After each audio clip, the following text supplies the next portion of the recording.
Hello, this is presentation number 3 on the Adaptive Management Plan for Solid Waste in Addis Ababa, Ethiopia. So the topic for today's presentation is going to be actions and strategies.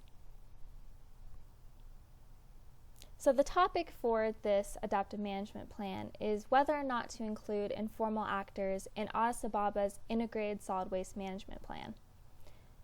A couple key aspects that make this topic controversial are going back to the social customs as well as the hierarchical history of Addis Ababa that kind of puts the informal actors at the bottom of the pecking order. However, these informal actors already make up a significant part of the existing infrastructure for waste management. The vision statement is to provide ethical inclusion and integration of informal actors in Addis Ababa's waste management plan. The goals for this include training and education, communication between the different sectors, as well as a timeline. So, because this is an adaptive management plan, we have to have a couple alternatives to our main plan, which is to include all sections of the informal actors. This includes the scavengers, the collectors, and the wholesalers and retailers. So, our first alternative is to include only certain sections of the informal workers. This could be only the wholesalers and the retailers, only the scavengers, only the scrap collectors, or certain combinations of these different sectors. This is going to have a lot of different results. So because at least some of the informal actors are included, there's going to be better service to more of the residents of Addis Ababa. Part of this goes back to what we talked about in a previous presentation with the crowded settlements, how it's kind of difficult for waste collection vehicles to get into those, so you'll be able to service more people with informal actors included. However, this also indicates that there's going to be a lot of formal actors that are employed by the city. This will create more uniformity and make it easier to establish regulations and to monitor what's going on. You'll also have a lot of investment in new facilities as well as human infrastructure. Because not everyone who's involved in the informal waste sector could be hired, though, or be involved, there's going to be a lot of unhappy citizens due to the loss of livelihood.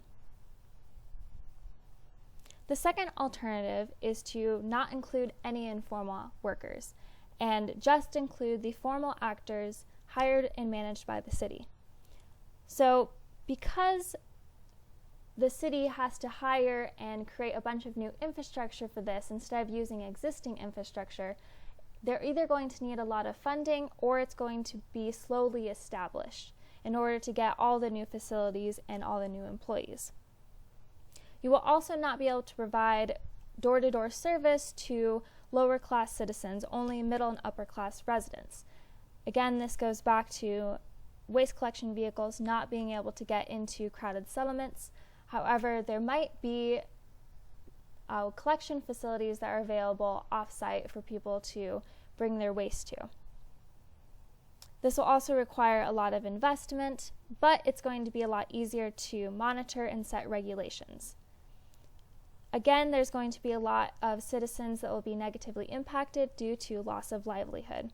And this is because there are thousands to tens of thousands of citizens that are already involved in the informal waste market system. So if we had to pick one of these alternatives, in case we couldn't do our main plan, we would go with alternative number 1, which is to include at least certain sections of the informal workers if we can't include all of them. So there are several criteria for this adaptive management plan that would determine our success. These include the stakeholder benefits, the installation of project infrastructure, as well as different variables that we could measure.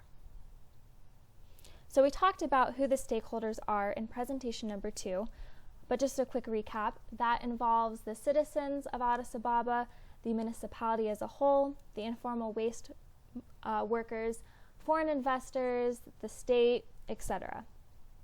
So we could measure success by whether the stakeholders are benefited. So this could include the informal worker education, determining whether the municipality waste needs are met, etc.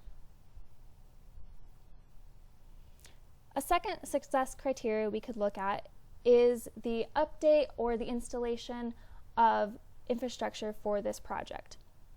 So this could be whether the Repi landfill is officially closed, whether the AFD landfill is reopened or another landfill is created, or if there's a new waste to power station that is constructed like the one that's right next to Repi right now.